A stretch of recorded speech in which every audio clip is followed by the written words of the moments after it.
Good day, my dear students. I am your math teacher, Sir Sai. So today, we will discuss Module 7, estimate the square root of a whole number to the nearest hundred, and plots irrational numbers on a number line. Let us begin our lesson with a prayer.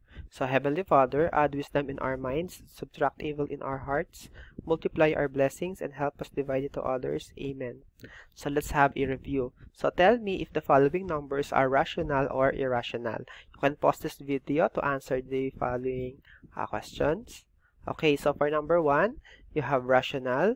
Number 2 is irrational. Number 3 is rational. Number 4 is rational. And number 5 is irrational. Tandaan natin, ang rational numbers, sila yung mga perfect square number. Kapag kinuha natin yung kanilang square root, meron tayong eksaktong roots na makukuha. Wala siyang mga decimal values. So, gaya ng number 1, ang square root ng 16 ay pwedeng positive 4 at saka negative 4. Yung number 3 naman ay positive 8 at negative 8. No? 8 times 8 is 64. Negative 8 times negative 8 ay positive 64 pa din. Tapos yung number 4 naman ay 11 and negative 11. Yung number 2 tsaka number 5, mga irrational numbers sila. Next. So what is the principal root of the following numbers? So you can pause this video to answer. Okay, so number 1. Ang principal root ng square root of 25 ay 5. Yung number 2 naman ay 1. Yung number 3 ay 9. Yung number 4 ay 3. And number 5 is 10. Okay? So, kapag sinabi natin yung principal root, ang kukuhanin natin yung non-negative na root. Tandaan natin, kapag kasi kinuha natin yung square root ng 25, dalawa ang ating roots. Isang positive 5 at saka isang negative 5. Kapag principal root, ang pinag-uusapan natin, yung non-negative na root ang kukuhanin. Kumbaga yung positive. Okay? Okay, so an irrational number is a real number that cannot be written as a simple fraction. Irrational means not rational. No, so ang 1.5, pwede natin siyang i-express as a fraction, as a ratio of 2 integers. Ano? So 3 halves ang katumbas niya. Ang pi naman, ang kanyang decimal equivalent or decimal value ay 3.1459.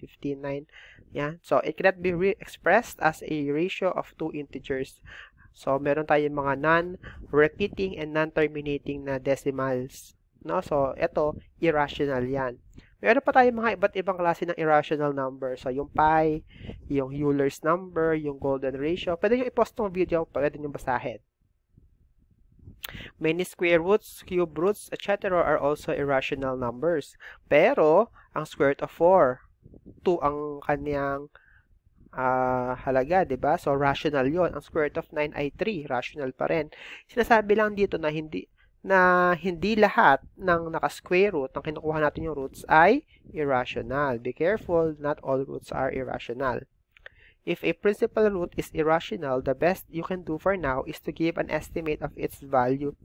Estimating is very important for all principal roots that are not root of perfect nth power. So, estimation. Magagawin tayo mga estimations. Actually, ang mga irrational numbers ay pwede rin kasi makita sa number line. At pwede rin nating i-order yung mga ibibigay sa ating mga numbers. No? Hindi porket naka-square root siya, ay hindi mo na siya kaya i-order. So, mamaya gagawin natin yan.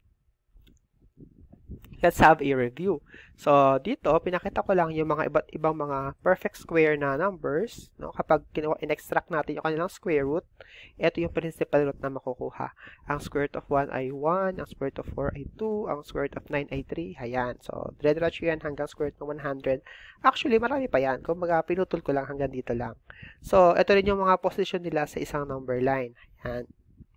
So, ang square root of 1, ang katumbas niya ay 1. So, ito siya. Ang square root of 4 ay 2. Ayan. So, pwede yung basahin, pwede yung tignan. Okay, next. Actually, ito, na-discuss na natin to noong nakaraan. So, the principal root of the given radicals below are between 2 integers. Find the 2 closest integer. So, meron tayong hahanapin dito ha. So, tatlo ang ating given. Square root of 7, square root of 60, at saka square root of 234. Actually, na-discuss natin to noong nakaraan. So, ano daw yung dalawang integers, no, na malapit sa kanya? Kung saan siya nakapaloob. Okay? So, for letter A, square root of 7, ito siya. Tandaan natin, ang square root of 7, Ito yan, no? So, nandito siya makikita, square root of 7. Ito kasi square root of 4. Ito square root of 9. So, syempre, square root of 7, nakapaloob dito. So, ano yung dalawang integers na hinahanap natin? Yan yung integer na 2 at saka integer na 3. So, therefore, yung square root of 7 ay nasa pagitan. It is located between 2 and 3. Next, yung letter B naman, square root of 60. So, kung papansin natin, ang square root of 49, ang katumbas niya ay 7. Yung square root of 8 ay 64. So, yung square root of 60, somewhere around here. Ano? Kasi ito, 64 eh. So, therefore, yung dalawang integers na malapit kay square root of 60 ay 7 and 8. Square root of 60 is located between 7 and 8.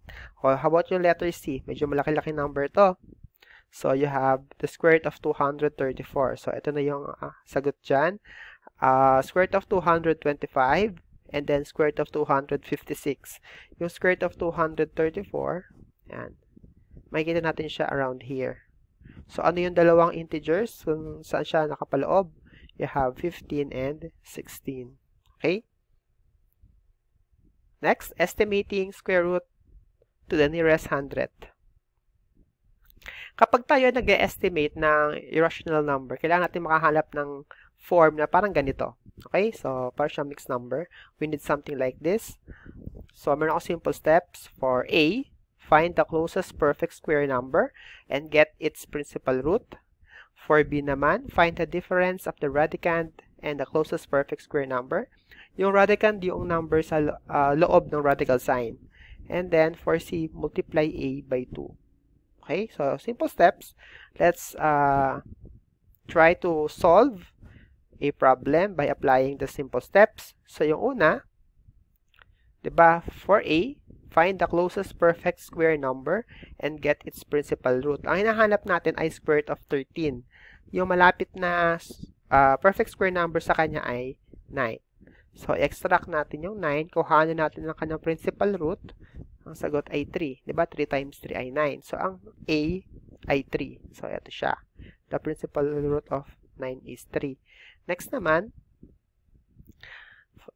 so for B, find the difference of the radicand and the closest perfect square number. Ang radicand natin ay 13. Tapos, yung pinakamalapit nating perfect square number ay 9. So, 13 minus 9, lalabas ay 4. And then, for C, multiply A by 2. Ang nakuha natin value ng A ay 3. Ito yung unang kaninang sinagutan natin, 3. Ita-times mo lang yun sa 2. So, laging times 2. So, magiging sagot ay 6 naman. So, i-assemble natin siya. Ganito itsura niya. So, ito yung A, yung 3. Yung B natin ay 4. Yung C natin ay 6. Pwede natin siyang i-reduce sa lowest term itong 4, 6. So, pwede siyang maging 2/3. So, 3 and 2/3. So, ito yung sagot natin. Kapag in-express natin siya sa decimal value, so ito siya. So, dire-diretso pa yan. Next, it's your turn. I'll try to estimate this one. Square root of 130. You can pause this video and answer this one. Okay, so, mabilisan lang, ano? Ang square root of 100, hanap natin na ABC. Ang square root of 130, ang pinakamalapit na perfect square number ay square root of 121. Kapag kinuha natin ang kanyang principal root, 11 ang magiging sagot. Para naman sa B, ang gagawin natin yung 130 minus 121. So, ang sagot ay 9.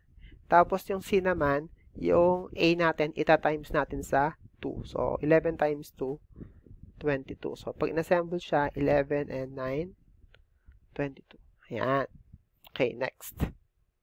So, kayo na lang ang mag-express sa decimal value, ha? Okay, next. On number lines. In math, a number line can be defined as a straight line with numbers placed at equal intervals or segments along its length. Alam na natin to. So, habang ang number ay moving to the right, lumalaki yung kanyang value, ha? And then, number line can also be used to represent fraction, decimals, positive, and negative numbers.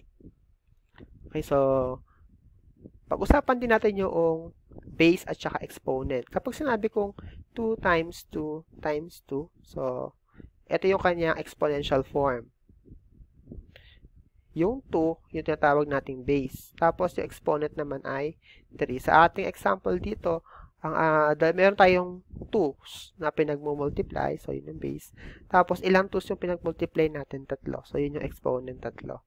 A power has 2 parts, a base and an exponent. In the power 2 cube, or 2 raised to the power of 3, the base is 2 and the exponent is 3.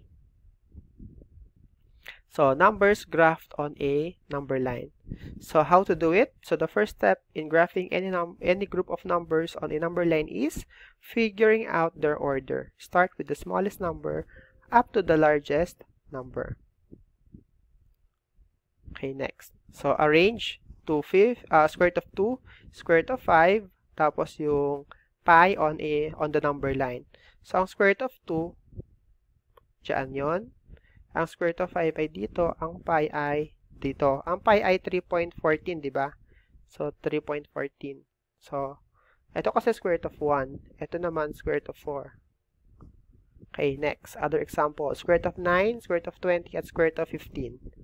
So, paano natin siya i-arrange sa number line? So, ang square root of 9, di ba 3 ang halaga niya? And then, dito naman yung square root of 15, tapos yung square root of 20, somewhere around here. So, ito yung square root of, ito yung 5 kasi eh. So, square root of 25 yung sa 5.